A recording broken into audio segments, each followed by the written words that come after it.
You'll see Carole Lombard and Robert Montgomery together for the first time. You'll see one of the funniest comedy situations that ever hit the screen. You'll see what happens when Mr. and Mrs. Smith discover that they were never legally married.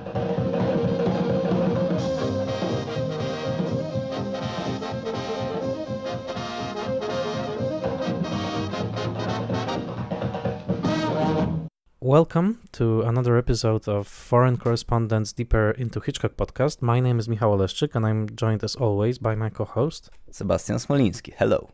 This is the 25th episode of our podcast. We are slowly reaching the midpoint of Alfred Hitchcock's filmography, and we discuss each Hitchcock film in his filmography in the chronological order, trying to add a little bit of Eastern European perspective to it. Today, we have a special treat for you, a special guest that we will introduce in a second.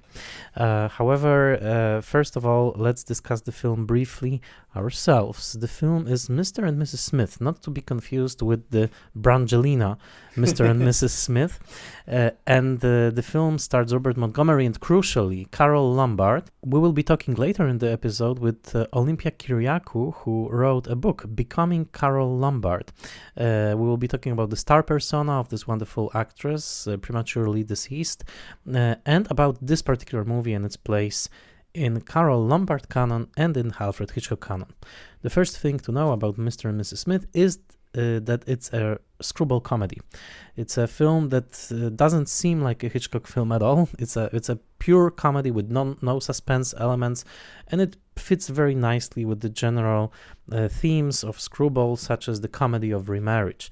Carole Lombard and Robert Montgomery play a married couple who have a sudden realization, or rather discovery, that they are not truly married after all, that the certificate that they got a few years ago is not actually valid. So there's this question whether they will remarry again and how they will handle the information between them, because they learn about it separately. And there's a little bit of suspense in how Exactly. each of them will deal with this fresh knowledge of actually being single. Will they remarry or not? The whole comedy is built around that. So before we talk to Olympia, Sebastian, did you like the movie? I'm so about it, to be honest. But I think that the great part of rewatching this film was also rewatching Carole Lombard on screen. And Carole Lombard is magnificent as always. Absolutely. She's one of the key comedians of 1930s. She played in movies such as 20th Century by Howard Hawks, Nothing Sacred by William Wellman, My Man Godfrey, directed by Gregory LaCava, Hands Across the Table by Mitchell Lyson, and many others. Unfortunately, her life was tragically cut short in a famous accident.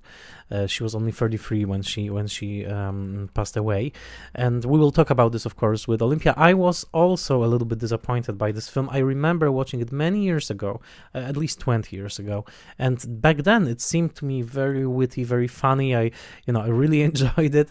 Now I think, as I became, a little bit more discerning in my taste for screwball, I think it's definitely one of the lesser screwball comedies. Norman Krasna, the screenwriter of it, also wasn't the top screenwriter of the time, although he wrote many movies. And this film also, I think, and we will explore it a little bit more later on, has a big streak of misogyny playing in the background. I think that, especially the way Hitchcock treats other women in the film, but also a little bit Carole Lombard, especially by stressing how much she gained weight in between the fake marriage and now, by giving us big close-ups of her dress seams, of her dress coming at the seams. I thought, okay, Hitch, you probably were gaining a lot of weight yourself at that time, and you are transferring it onto this female character. But I think, he was actually doing that in a little bit ungraceful even way, especially since this was his leading lady. There are moments that I enjoy still in the film, but I would say it's one of those lesser screwball comedies which will forever hold the fascination of being directed by Hitchcock, because it's such a unusual Hitchcock project, probably we would have to compare it to one of the silent films that were almost like comedies, like Farmer's Wife, for example. But so yes, it will forever remain the single comedy, pure comedy, suspense-less in Hitchcock's oeuvre. Exactly, and there is this paradox that, for example, Peter Bogdanovich mentioned, that if you don't know it's a Hitchcock movie, you probably won't know, without reading the credits. But if you do know, then you can approach it from that perspective, and you can look for these signs of Hitchcock's mastery or Hitchcock's signature. So, maybe it's a bit of a convoluted way of claiming that it's another of this auteur's movies. So let's explore it now with Olympia Kiriakou, the author of Becoming Carole Lombard, a truly pioneering study of this particular and very beloved star's persona. We will be joined by Olympia via Zoom. We are super excited to have you as a scholar, not a Hitchcock scholar per se, but we are also very excited that we can, approach his films from different perspectives. And it's, I think, also very exciting that your book is so new, so fresh. It's your PhD dissertation, right? Yes, yeah, I wrote it and then I adapted it to the book. So I know it's a result of many years of research and of many years of being with Carole Lombard and everything that was written or recorded about her. So if we could start by, talking about your story, your adventure with this book, with this project. What brought you to it, and what was the most pleasant part of it and the most difficult one of writing a first, scholarly book, as you mentioned in the introduction, the first scholarly book about Carole Lombard? So I've been researching and been basically a fan of Carole Lombard since I was maybe like 19 or so. When I was in my undergrad in college, I had an opportunity. I got a grant from my university to go to the Library of Congress to do some research. So I had worked on a project on some of her silent comedies with Max Sennett.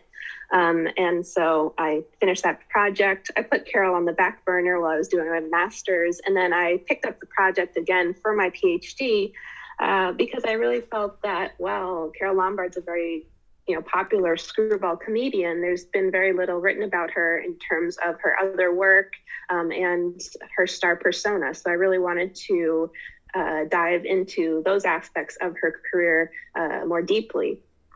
I think the best part was getting to watch some, as I said before, some of her silent films. A lot of these are unfortunately in archives, so they're not necessarily accessible to the average person. But I had it was such an honor to watch some of these films and to see the sort of the how her performance, her performative abilities evolved. And so that was really cool.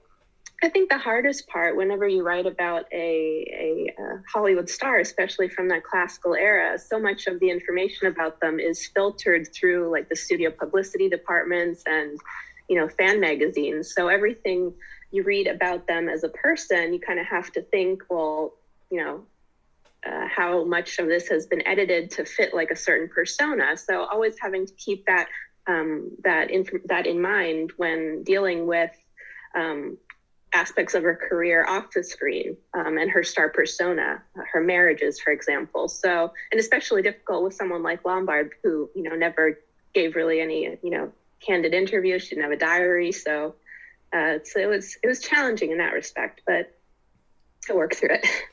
Yeah, and we get to know more about her thanks to your research and, for example, the surrounding events behind the accident, right? You try to establish the exact date. That was something very interesting for me, and I saw a few of her, most of her screwball comedies, not many other movies, but I saw these, and I was surprised, for example, to discover that this accident had such an impact in the 20s on her career. And basically, I think your argument, before we'll approach Mr. and Mrs. Smith, I think your argument is very interesting, that we should maybe separate her slapstick period from her screwball period. And that's, if you could maybe say a bit about it for those listeners who haven't read your book yet.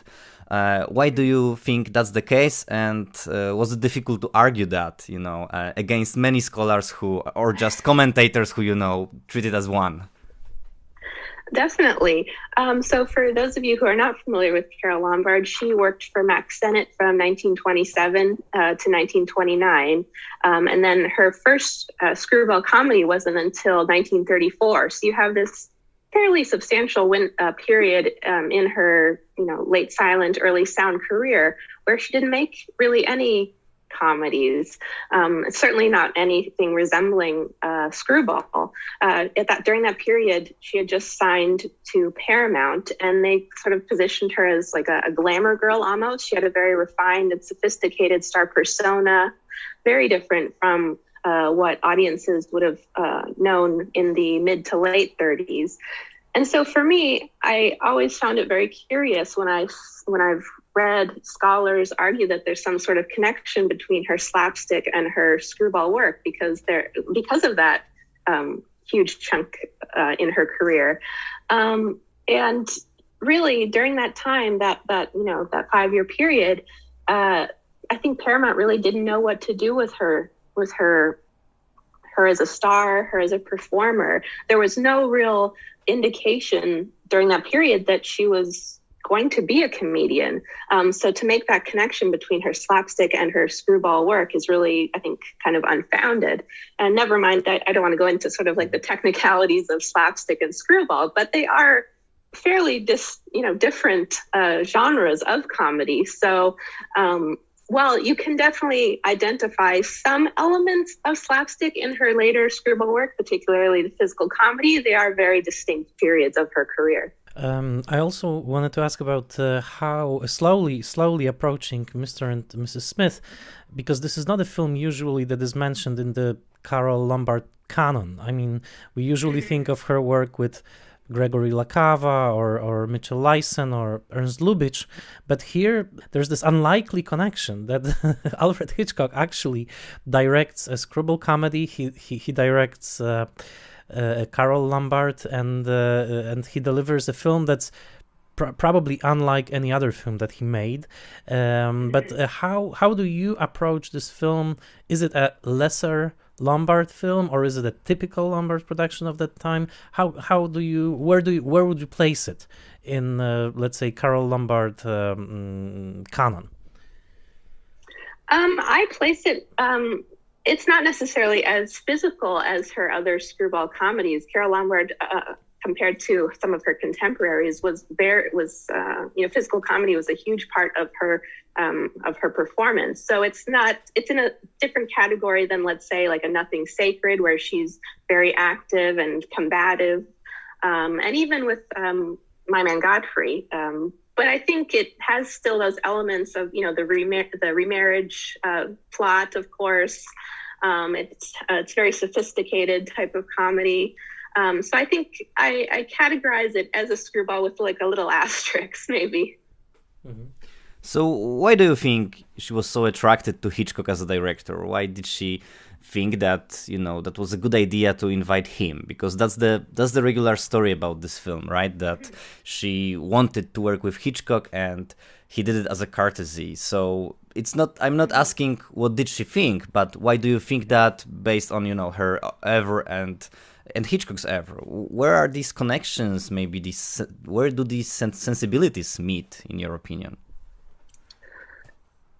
That's a good question. And I think when you watch Mr. and Mrs. Smith, it doesn't seem like a Hitchcock film at all, but I think there are still those elements of like the slyness and sort of like the witty comedy that you do get in Hitchcock's more, the thrillers, for example. And I think that, I can't speak for Carole Lombard, but I think maybe she saw that and thought that maybe that could be translated into like a, feature film.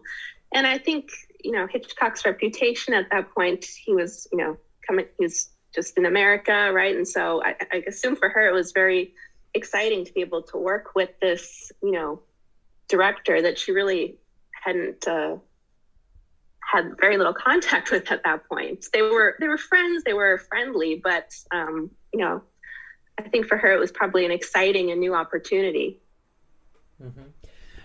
How do you feel about the screen partners of Lombard? In my perception, and of course I only know some of her films, but the tone of her performance depends very much on who is she paired with. She's quite different with John Barrymore in 20th Century. She's very different with Frederick March in Nothing Sacred.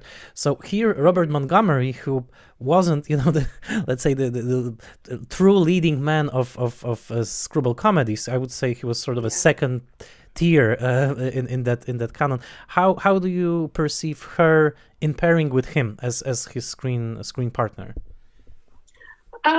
Personally, it's not my favorite screen pairing. I don't know if they necessarily.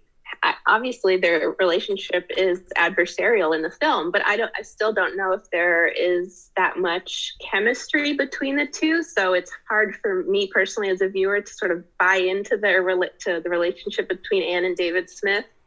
I don't know. I think in that respect, for me personally, it's, as we talked about before, it's a screwball comedy. I classify it as one of her screwball comedies, but I think it's one of the weaker ones because of that relationship, because she doesn't have that that chemistry like she does with a William Powell or even a Frederick March.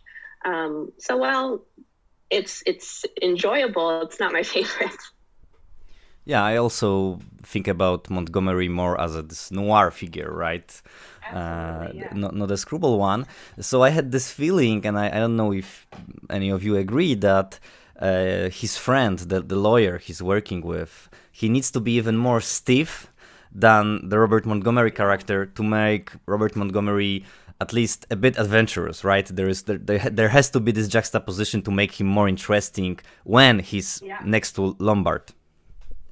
Absolutely. I think there's, like, as you said, there's like a hardness to Robert Montgomery's performance that I don't know if it necessarily meshes that well with Lombard's style. And then Gene Rayburn, he's obviously he's supposed to be, a weak character. He doesn't really have a backbone, and we see that culminate in their final scene together. But yeah, I think there's something missing even with him too. I don't know if I was Anne, I don't know if I'd really care that much to be with either of them. Neither of them are particularly interesting male characters.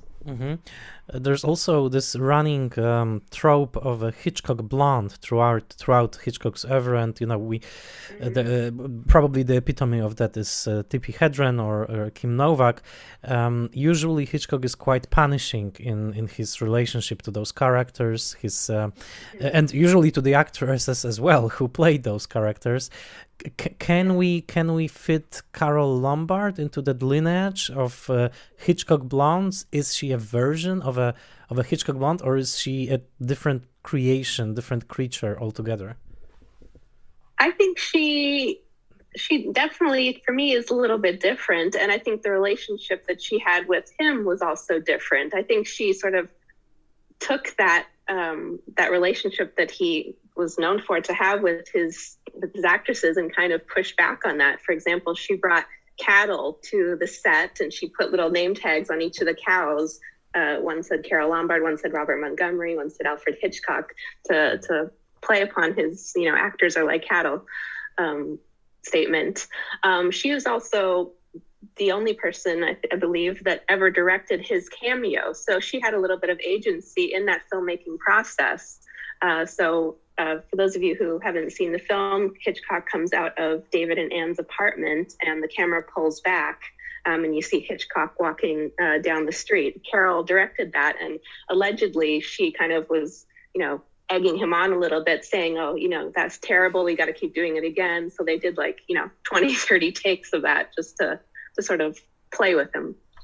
Yeah, that's a great anecdote, and I also I've read in Leonard Jeff's book about Hitchcock, this anecdote that they had very good relationship on set, and that Hitchcock, maybe that could be something disappointing for him, but he couldn't embarrass her. She was, and once again we come back to the first part of your book, to the 1920s, the flapper figure and this outgoing, very brave girl, and he couldn't embarrass her. He coming from this more prudish or equally prudish, but in different sense, British culture, they were like almost like equals. So I think that's also a very nice story of maybe of a working relationship that was, of course, cut too fast, right? I mean, abruptly by the tragic accident in which Carole Lombard died. But there are these fantasies about Lombard as a Hitchcock heroine. I mean, some people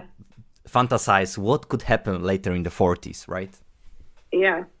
Oh, absolutely. That's one of the things that I think about so often is, had she lived, what her career might have become. And I often wonder what would she have been like in, like, for example, a film noir or even, a Hitchcock thriller, right? I think she had the capability to play those types of roles. We see that a little bit in her late career, in her late 1930s, early 1940s career, where she transitioned from screwball to drama. And so I think that might have been a natural progression for her. So it's always heartbreaking to think such a missed opportunity professionally. Yeah, I always kind of imagine that her career might have taken similar route to Barbara Stanwyck's, who late in career she had those TV appearances, and it's such a tremendous loss that career was cut short. Yeah, but I think also Lucille Ball is like one of the inheritors of Lombard, right? Absolutely. Yes, so they were actually very good friends, and Carole was like her mentor. And in Lucille Ball's, one of her autobiographies, she says that Carole allegedly came to her in a dream and sort of encouraged her to pursue I Love Lucy. And you can definitely see similarities in their comedic styles. So I can imagine that, Lombard, when she died, she was 33. Unfortunately, Hollywood doesn't really allow women to age very gracefully. So I can imagine she would have had to transition into perhaps away from the leading lady into something else, whether it be, production, television, as you said, following, like a Barbara Stanwyck's footsteps, transitioning into another type of role. So it's interesting to think of the possibilities. Mm-hmm. So probably this line between noir heroine and screwball heroine wasn't as clear, right? And or generally between comedy and more serious modes, as Barbara Stanwyck shows. And I wanted to ask you both actually about the sexual innuendos we find in this film. Of course, we find them in almost every Hitchcock movie, but in this case, the story is interesting because many American critics were kind of proud of Hitchcock, that he made this very American movie, which is his first film set in New York. The very first image is Manhattan skyline, or like big buildings in Manhattan, and he could do something very American, but at the same time I would argue that there are some British traits, like this. For example, his nastiness towards female characters. I think it's something he actually brought from UK. But my question is, does it work for you still? I mean, can you sense it as this screwball, quite a late screwball comedy, early 40s, that still wants to play with the code in some ways? Is it something you feel when you watch this film? Absolutely. I think the allusions to sex are so potent in this film. One that stands out for me in particular, and I write about it in my book, is the very final scene where they're in the ski lodge, and Carole Lombard's character, Anne, she's having trouble putting on her skis, and at some point she's sort of feigning like she's difficulty. She can get her ski on, but she wants David to help her. And then eventually he does, and the camera cuts to a shot of her skis sort of crisscrossing, and that's how the film ends. And so I think that's sort of like this allusion to sex, what's going to happen next. We don't have to say it explicitly, right? And so I think in that way, where, you have traditional screwball comedy, the sort of physicality is that allusion to sex. In Hitchcock's, in Mr. and Mrs. Smith, it's that sort of the more subtle visual innuendo. I mean, that's just one example. It's throughout the film, but I think that's the most explicit. Right. I also think that this is a rather late screwball comedy. It's a wartime film, right? It was made during the war. I think it's on the very sort of tail end of this, except of course for late masterpiece, which is Adam's Rib. But here I think that it's also depending on the quality of the writing, and I think that the screenplay by Norman Krasna is it has its better moments and its worst moments. It's not the most brilliant script. He wrote many movies which were sort of like this middle shelf of dialogue and brilliance, let's say. But one last question that I had to do also with this particular moment in the reception of Carole Lombard's career. How was she received at that particular time? She was definitely seen as one of those screwball ladies in the 1930s, and then she played in another wartime film, which is To Be or Not to Be. But what was she seen as in 1941 by the American public? So Mr. and Mrs. Smith is actually a very pivotal point in that late career. In 1937, her contract with Paramount ended, and it was at that time where she basically said, I'm tired of being typecast as a screwball comedian. I want to move into drama. So from 1939 to 1940, she made 4 back-to-back dramas. And unfortunately, while they were critical successes, the public didn't really accept her in those types of roles. They kind of wanted more screwball from Carole.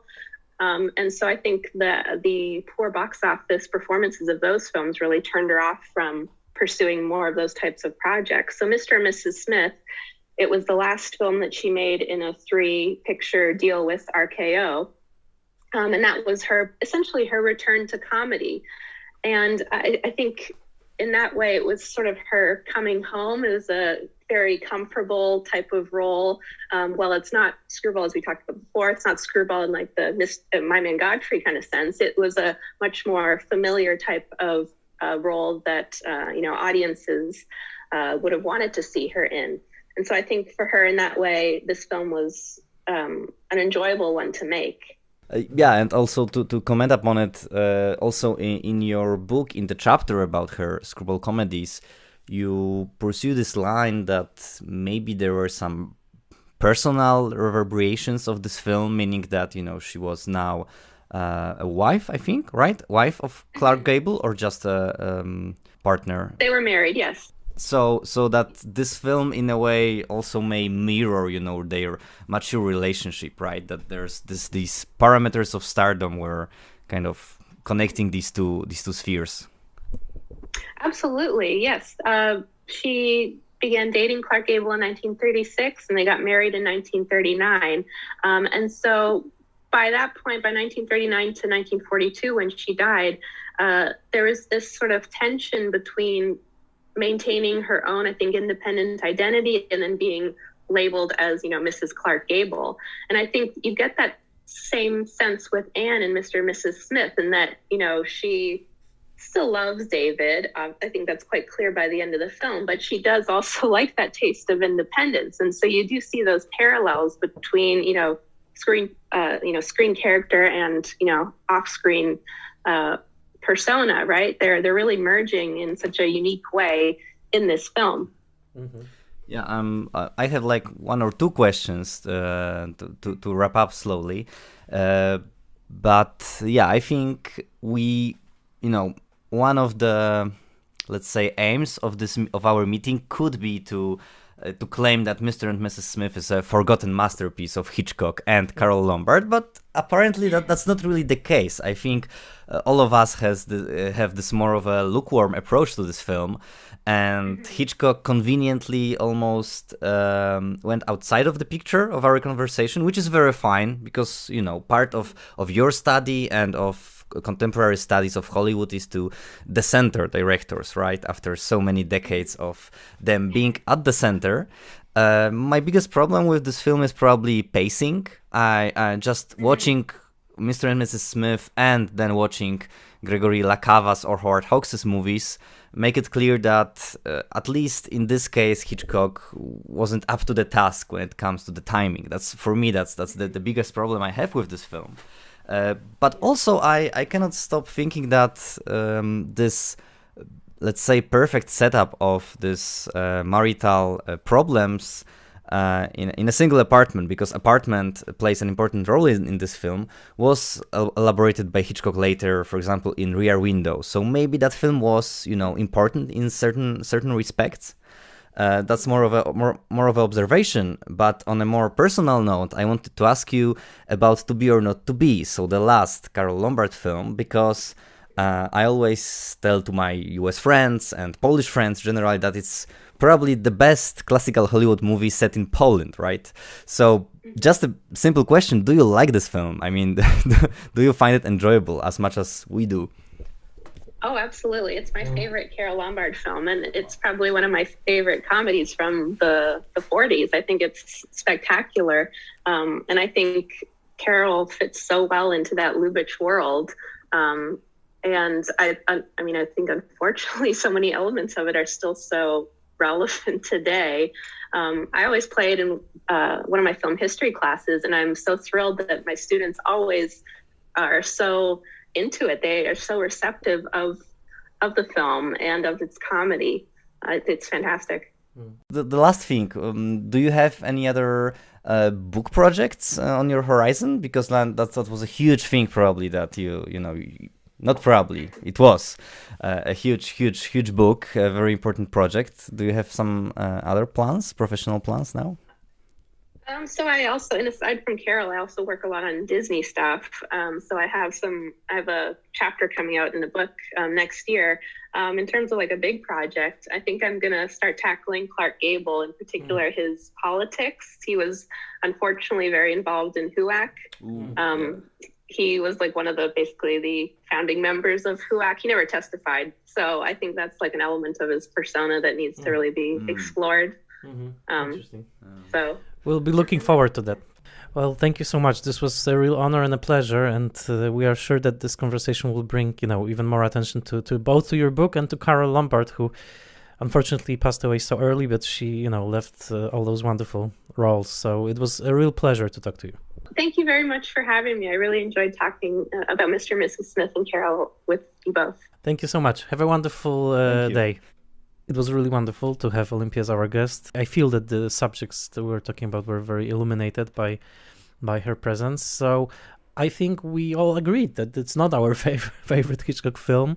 Next episode, we will discuss Suspicion, which definitely has more of a suspenseful streak. We will be seeing Cary Grant, and we'll be rejoining Joanne Fontaine, who was already in Hitchcock's Rebecca. Are you looking forward to Suspicion? Oh, very much so. Mostly because I like Cary Grant in this, noirish style. So I think it's gonna be a treat, and I'm very happy that I will revisit that one with you. Absolutely, I'm also looking forward to it, and we encourage you to watch it in the meantime. And if ever anyone gives you a glass of glowing milk, don't drink it. So this was Mr. and Mrs. Smith, the 25th episode of Foreign Correspondence. Deeper into Hitchcock.